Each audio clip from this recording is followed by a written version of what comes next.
aún seguimos siendo la especie dominante. Y dije aún porque de pronto esto puede cambiar. Aún no. Y viene con nuestra capacidad racional de poder ser racionales y creativos. Pregunta, ¿el ser humano es racional o solo posee razón? ¿Qué diríamos? ¿Somos seres racionales o seres somos dotados de razón?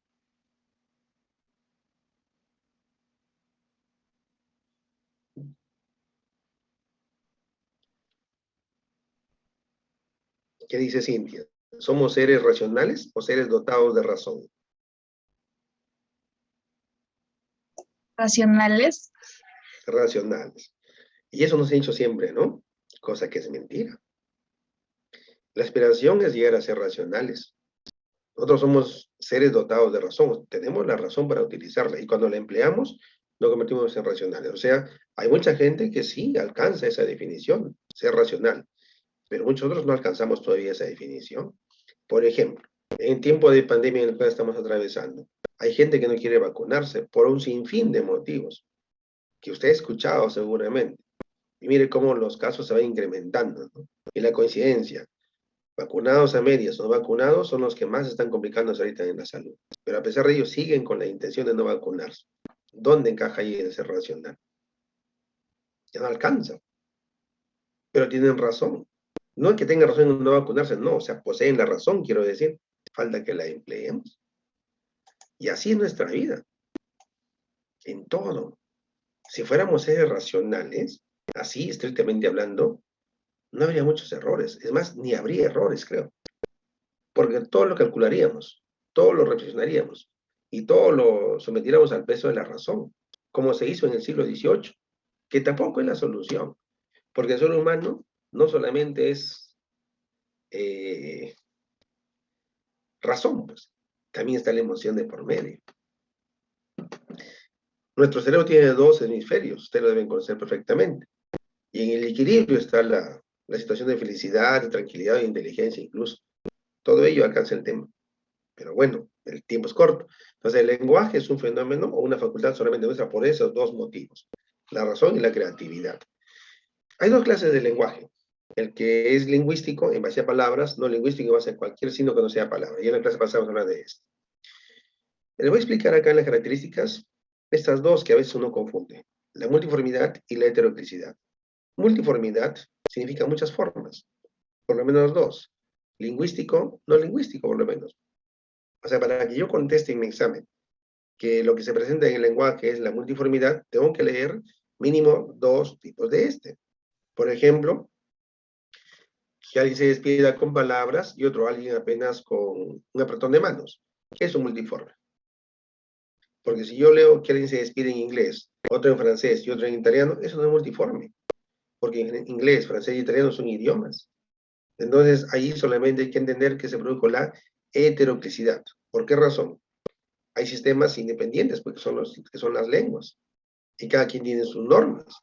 Todas son lenguas, pero al mismo tiempo son diferentes en sus estructuras. En eso consiste la heteroclicidad. Por lo tanto, si hay una pregunta que venga con los diferentes idiomas, usted marcará que ahí está la arbitrariedad, por eso varios significantes, por el mismo significado, y de paso también la heteroclicidad del lenguaje lingüístico. En eso consiste la diferencia. Lo otro se entiende fácil, creo. Este lenguaje, que es el gran código en la comunicación humana, cuando es lingüístico, viene con lengua y habla. La lengua es el código, la lengua es el sistema. Y es el concepto que tenemos que lograr dominar en su estructura. Entonces, como es un sistema, reconocemos que tiene elementos y para usarlos hay reglas determinadas. Por lo tanto, si hablamos español correctamente, conocer las reglas y ahí no hay problema. Entonces, manejar todo lo que es la sintaxis, morfología, semántica, lexicografía, ortografía, todo eso nos puede convertir, perdón un ratito, por favor.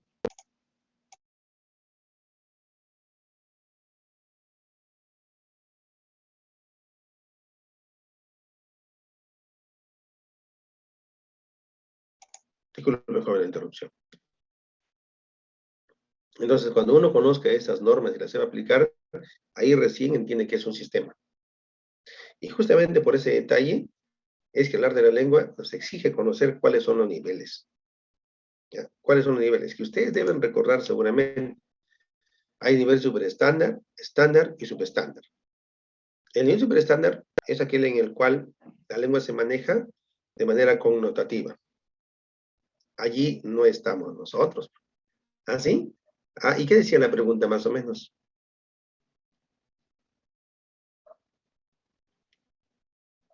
La voy a buscar y la escribí para comentarla, ¿ya?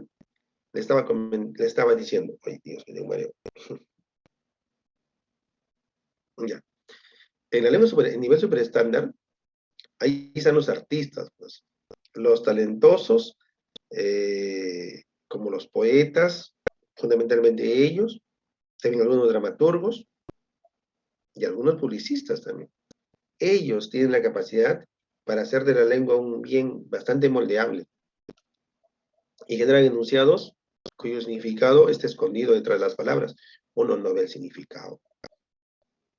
Cuando uno mira un poema y lo lee, tal vez nos parezca muy sencillo o incomprensible por este nivel de lengua súper estándar. Cuando usted leyó, ¿se acuerda del poema? Y el cadáver, ay, siguió muriendo. Es imposible que un cadáver siga muriendo. Pero eso se le ocurrió solamente a Vallejo. Cuando leen, ¿no? El cielo está estrellado y tiritan azules los astros a lo lejos, se le ocurrió eso solamente al señor Pablo Neruda. Los astros no tiritan, pero por comparación él escribió ahí. O Rubén Darío, ¿no? Juventud, divino tesoro. Ya te vas para no volver. Eso no hablamos, ese no es parte de nuestro léxico. Eso es el nivel super estándar. ¿Ya? Intocable. El nivel estándar, ahí estamos nosotros. Estándar es promedio. Entonces, en el promedio hay dos tipos de lenguas. Precisen bien los conceptos. Si en su examen dice qué nivel se presenta, la respuesta tiene que ser así, superestándar, estándar o subestándar. Pero si es tipo de lengua, entonces la respuesta va a cambiar. Tipo de lengua poética, tipo de lengua culta. Es distinto. Solo cuando se maneje mal la palabra, de pronto uno entienda que pide que contestemos el nivel lengua culta, porque no queda el nivel estándar, por ejemplo, o sea, no hay esa alternativa. Pero diferencien, ¿ya? Nivel es 3. Superestándar, estándar, subestándar. Lo demás son tipos de lengua dentro del nivel. Dice, a ver, en un comercial de televisión se aprecia a Adela paseando en una canoa en el río Amazonas y bebiendo una deliciosa Coca-Cola. Ah, estamos con el objeto, es parte de la imagen. Bueno, lo dejamos ahí para comentarlo al ratito, ¿ya? En nivel estándar hay dos tipos de lengua, la lengua culta y la lengua coloquial. Y acá está el problemita grande para nosotros, ¿no? La lengua culta se manifiesta cuando empleamos las palabras con propiedad, o sea, las indicadas, en su real significación, en su real construcción y todo lo que significa dominar el idioma español. Todo. En cambio, culto es el uso aproximado dentro de lo correcto del idioma español. Entonces, hablamos bien, pero de manera inexacta.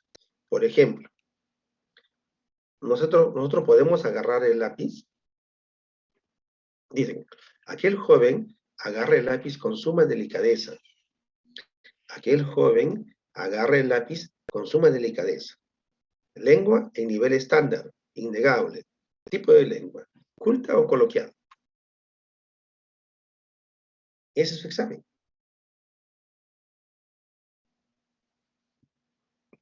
Aquel joven agarra el lápiz con suma delicadeza.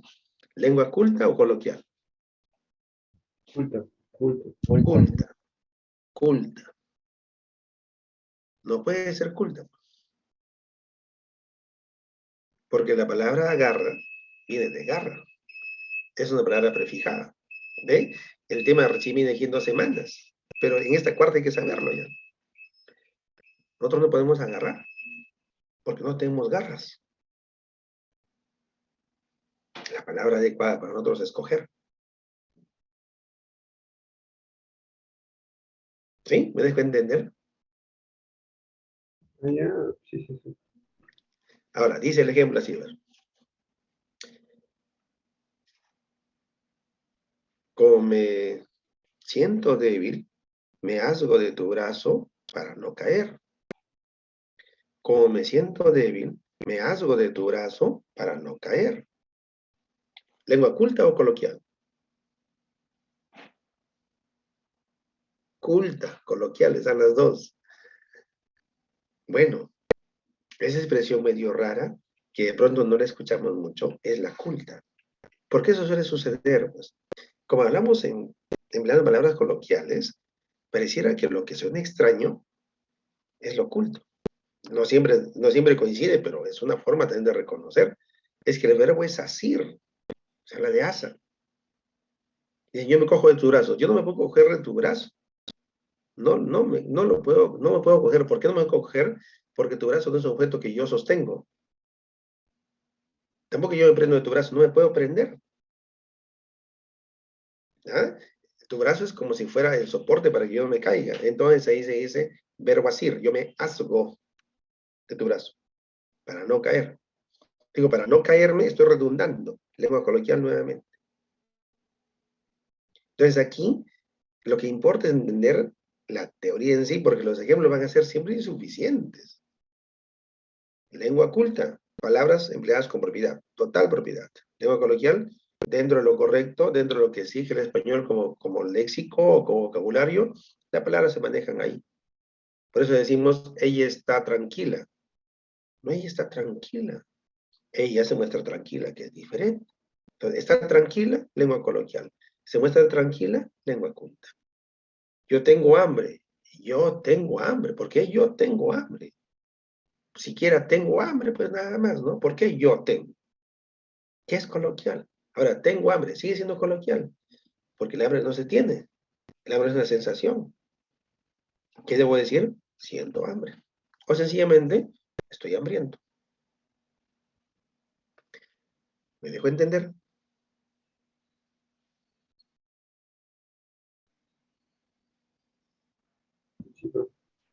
Ujú. Y bueno, llegamos a la lengua en nivel subestándar. Sub por debajo de, o sea, quiere decir por debajo del estándar. Ya ni siquiera hablamos de lengua coloquial, sino en aquellas formas que están plagadas o por lo menos manifiestan algún error. Y hay varios tipos. La lengua popular, aquella, popular es pueblo, aquella del impronto, ¿no? El ejemplo más característico viene con los apodos. ¿Qué otras palabras, no? Como ven ahí, la andas, la candelaza, ¿no? El comparito, el chucaque, son palabras populares. ¿Ya? La lengua vulgar, los errores exprofesos. Por negligencia se dice, aiga, dea, estea, diabetes, aprieta, ¿qué más? Enrieda. Conjugamos así los verbos, alíñate, laseado, eso no existe como palabras. Lengua rural, la lengua del error en la pronunciación, más que en la escritura. ¿Ya? La causa de esta lengua rural seguramente que es ese padecimiento de ser un hablante quechua o aymara y luego tener que manejar pues, el español por imposición y resulta expresiones que ni modo, dicen algo pero que no fueron construidas bajo ningún régimen específico. Entonces aquí aparecen voces a veces traducidas del quechua directamente o combinadas entre lengua de quechua y española. La que dice dacito, vena, caquisito, ayacita, ¿no? A cacao, alalaya, chachay. Esas expresiones son ejemplos de lengua rural, que sí manejamos también nosotros. Y es entendible la razón. Somos un país andino. Nuestros orígenes están en la sierra, de ahí para acá. Y la lengua jergal creo que no requiere mucha explicación. Consiste en qué? En la recodificación. ¿Qué es la recodificación? Lo que ya tiene significado en el código aparece transformado. Por ejemplo, mica, que ven como ejemplo allí, palabra codificada, es un material de plástico que protege un objeto. Recodificada no tiene nada que ver con eso. Tiene otro significado. En eso consiste la jerga. ¿No? Eso en cuanto a los niveles. Pero luego aparecen las variantes. Los niveles, ¿quién lo designa? La RAE. Como ente rector del español, ella configura lo que debemos y no emplear. Pero las variantes, aquí sí solamente hay que entender que la lengua va a tener que ser diferente por algunas razones. Aquí no cabe el error. Es un error haber nacido en la costa, sierra o selva. No es un error ser pobre o rico. No, pues no existe, no debe existir esta desigualdad, no tiene por qué fomentarse el enfrentamiento. Pero así sucede a veces, ¿ve? Cuestión social, por eso la lengua en la sociedad. ¿Cómo quisiera que estemos en otro escenario, ¿no? Para poder conversar efectivamente del tema? Pero estamos aquí en la pre, y en la pre todo es tan puntual y a veces hasta muy frío. En fin, la variante atópica se entiende que es aquella forma particular de usar el idioma y que es lo particular la zona, pues, donde uno vive. También se denominan geolectos o regionalismos. Entonces, de acuerdo con la zona, uno habla de un modo o de otro, pues aparecen dos variantes acá, el dialecto y el interlecto. El dialecto tiene que ver con las palabras propias de un lugar, propias de una zona, como acabe, acá, churre, bastantísimo. ¿Ya? Este acau es una cuestión netamente fónica, el churre es léxica y el bastantísimo es morfológica. Pero todo es dialecto, así como se escucha decir china, cholo, palangana, ¿no? Prosa, di. Esas son voces dialectales, una sola palabra. Pero luego se combinan a veces la lengua nativa con la impuesta que es el español, y se combina la expresión y aparece un enunciado en desorden aparente como este. ¿Ve? A la playa voy a ir, de la Juana es su hijo, así, ¿no? De la Juana es su hijo. O de pronto, qué hermosa casa. Desde ahí ya hay desorden, porque en el español no se dice hermosa casa, sino casa hermosa. Cuando usted ve cierto desorden respecto del español, se llama a esa variedad interlecto. Entonces, el interlecto en una frase necesariamente, el dialecto a nivel de palabra. Ambas son formas diatópicas. La variante diastrática, aquí hay que sea de acuerdo con la clase social a la cual uno pertenece, pues el estatus. Y entonces, por eso se llaman sociolectos. La variante diatópica solamente dice de dónde uno puede ser, o de dónde uno viene. Pero las diastráticas evidencian nuestro nivel intelectual, nuestro nivel cultural, vienen con la imagen de cada persona. Según la variedad tópica, no pueden decir que somos serranos, selváticos, piuranos, truquillanos, limeños. Pero según la variante estrática, nos van a decir que somos cultos, interesantes, o vulgares, por ejemplo, ¿no? Por no seguir aumentando en calificativos. ¿Quién designa eso? Las palabras que utilizamos. Se entiende que el que emplee tecnolectos en su comunicación, pues tiene imagen de un ser culto, ¿no? Por lo menos sirve para eso. Por eso hay gente que se dedica a hablar bien. Y solamente habla bien, aunque no conozca, aunque no sepa lo que está diciendo, pero habla bien. Y tiene éxito. El idiolecto, esta variante es la responsable de cómo uno habla. Es mental el idiolecto. Todos, antes de hablar, elegimos qué decir. ¿Quién es capaz, o mejor, lo que condiciona esa elección se llama idiolecto? Por eso acá dice regulador del habla. Si me conviene emplear tales palabras, entonces las utilizo. Por ejemplo, cuando uno quiere pedir un favor, no grita, suaviza la expresión, emplea palabras oportunas, usa diminutivos. ¿Quién está ahí en juego? Su idiolecto. Cuando quiere ofender, ya no emplea diminutivos, sino otro tipo de palabras. ¿Quién regula eso? El idiolecto. Es la capacidad mental que tenemos para regular nuestra forma de hablar. El idiolecto. Y bueno, la jerga ya saben en qué consiste. La imagen, pues, de la jerga, de hecho, que viene con la vulgaridad.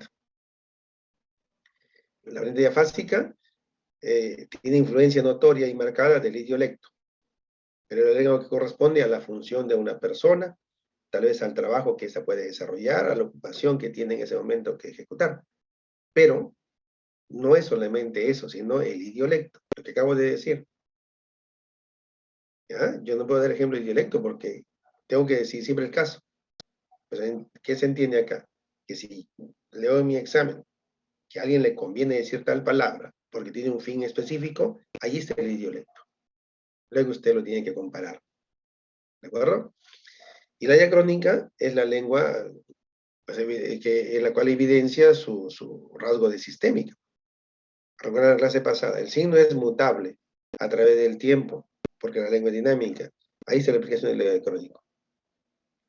Se entiende que cuando pase el tiempo, habrá pues alguna variedad en la palabra, como acabe. Se decía de ella, esta voz es propia del siglo XII, XI, XII, pero luego no más se dijo de ella, sino de ella. Esta pequeña variación está dentro de lo que se llama diacronismo. Las variantes no tienen que ver con los errores, ¿no? El hecho que se escribió así de ella hace muchísimo tiempo, hace casi 1000 años, no es que era un error, no era un error. En el momento, así se manejó la palabra, esa es la sincronía.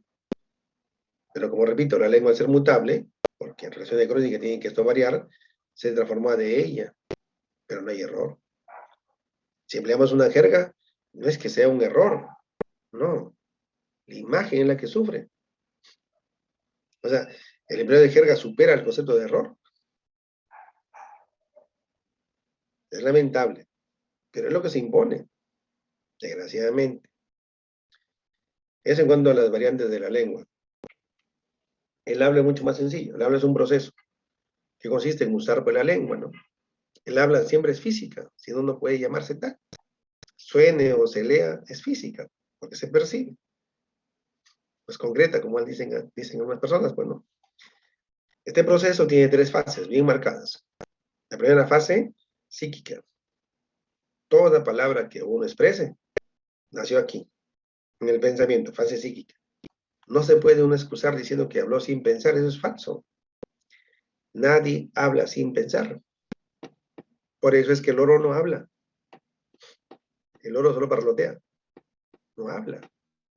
Si hablara, sería como nosotros, pues.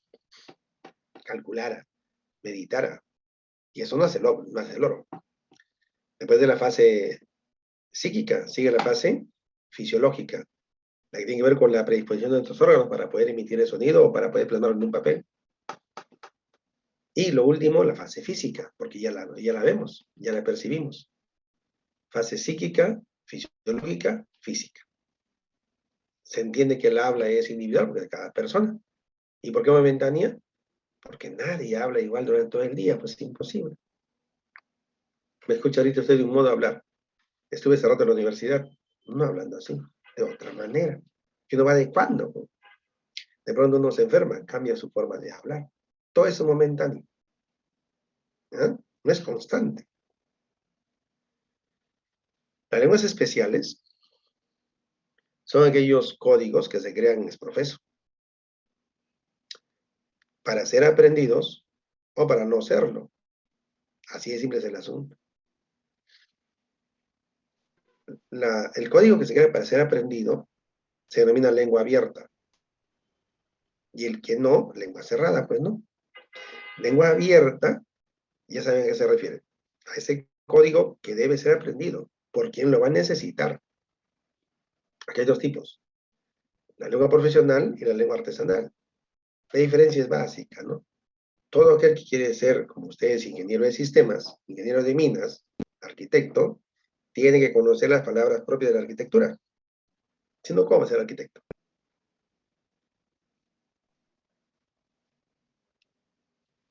Todo aquel que quiere ser panadero tiene que conocer pues, qué significa o cuáles son los términos del panadero. Pues. Ahí alcanza la batea. Pero la batea no es latina o batea que uno conoce en palabras coloquiales. Nuestra casa, ¿qué es una batea? ¿Quién me dice que es una batea en nuestra casa?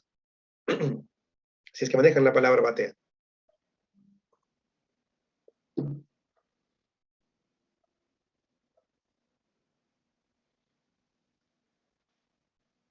Una batea es ese recipiente de plástico, ¿no? En el cual pues, uno lava la ropa, ¿cierto?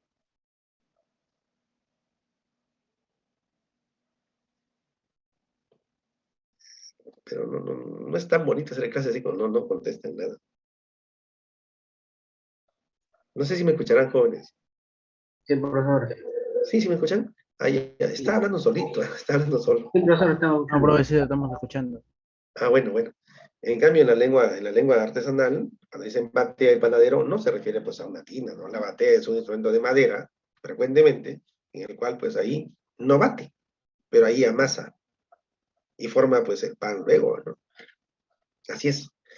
La lengua cerrada es aquel código que se queda para no ser aprendido.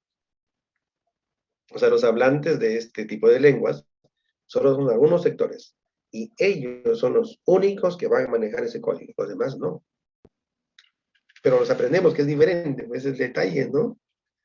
Los jóvenes tienen sus propios códigos. Ustedes, como muchachos, tienen sus palabras propias. Ustedes saben qué significan. Nosotros no, a veces. Vamos aprendiendo que es diferente. La jerga es lo mismo, igual que la replana. La replana es el código del delincuente. Tiene palabras específicas. Por eso entre ellos sí se entiende. Y tal vez hasta nos hacen daño por eso, ¿no? Pero en fin, lengua cerrada para cierto grupo, carácter hermético, misterioso, secreto, único, propio, privado. Lengua abierta, expuesta, para ser aprendida. ¿Ah? Ambas son creaciones humanas, pero con esa diferencia bastante bien marcada. Nuestro país, hablando sociolingüísticamente, es pluricultural. Pues. Cada lengua es una cultura. Y debemos caminar a la multiculturalidad, que es diferente. No son sinónimos. Pluricultura, muchas culturas. Multicultural, la convivencia a nivel de las tantas culturas, la tolerancia, el respeto. Porque todos somos un gran país llamado Perú. Aquí hay varias etnias. ¿Ve? No voy a decir razas porque no nos compete decir raza a los seres humanos. Son comunidades nativas, con sus códigos particulares. Pero todos ellos están en lo que significa el Perú. Aquí hablamos de identidad cultural, pero hay imposición lingüística. Entonces, si uno mira de forma objetiva el concepto de multilingüismo, más que ventaja, desgraciadamente, es un problema a solucionar. Si fuera una gran ventaja, entonces aquí, pues, lo que se remite a nivel de gobierno estaría en todos los códigos pues, oficiales, que no es cierto. Hay 4 códigos oficiales nada más en el Perú. El español, el aymara, quechua y el ayaninca, nada más. Ahora piense usted qué sentirá el amigo Bora, el amigo Comaina, el amigo Huitoto. Sienten, me imagino que no tan cómodo, porque de mirar que sus compañeros, un poquito de más allá, como decimos en planos coloquiales, tienen un código oficial y el suyo no, entonces, ¿de qué se trata? Pues? Aquí, el tema de multilingüismo, cuando usted tenga una pregunta de esto en su examen, poco probable porque es muy subjetivo. El enfoque es un desafío, es un reto a superar, es un concepto a entender para que lleguemos a ser un país multicultural, pero aún no lo somos. Tal vez aquí todos sean habitantes de las ciudades costeñas, entonces no hay mucho problema. Pero imagínese usted que fuera un habitante de uno de estos lugares. Va a haber un gran lío para su comunicación. El texto va a llegar en español, y si lo traducen, mal traducido, porque no existe el léxico en estas comunidades, no existe el diccionario en estas comunidades. Aún no son lenguas, no son idiomas. Entonces no están sistematizados como tal los saberes. Y en esa traducción artificiosa o inexacta, se confunde uno y se nota la diferencia. Todo ello pasa ahorita.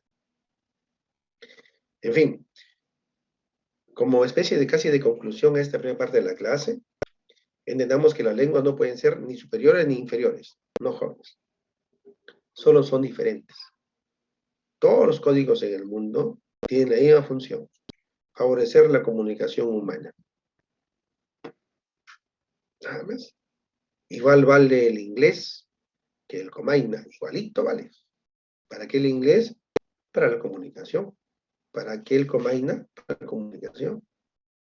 La cuestión socioeconómica, sociopolítico-económica llamada globalización, nos hace entender de la utilidad, no, de la necesidad de alinearse, que es distinto. Hay mundos muy marcados acá. Primero y enésimo. Se impone el primero. Y su código es el inglés. Se ha universalizado. Y aquí todo lo que uno pueda crear en inglés debe estar, ¿no? Y seguro que si el mundo cambia de señor, entre comillas, de dominante, entre comillas, tal vez se maneje otro código, ya no el inglés. Sino porque hace casi 10 años más, sí, casi 10 años, la tendencia era de dominar el chino mandarín. Todos saben por qué. Ustedes estudian, van a estudiar una carrera de ciencias. Y pero en fin, ¿no? Ve, ya hay cuestiones adicionales a lo que es el tema apenas de sociedad. Por eso es que hablar de multilingüismo nos tiene que invitar a discernir si es que es más una oportunidad o un obstáculo. De manera objetiva, es un obstáculo todavía. De manera ideal, es una gran oportunidad para poder convivir y respetarnos. Pero esa es la oportunidad que ojalá algún día sea concreta. Bueno, eso en cuanto a la parte teórica de esta clase. Y llegamos a lo que significa reconocer, pues, lo dicho de expresión,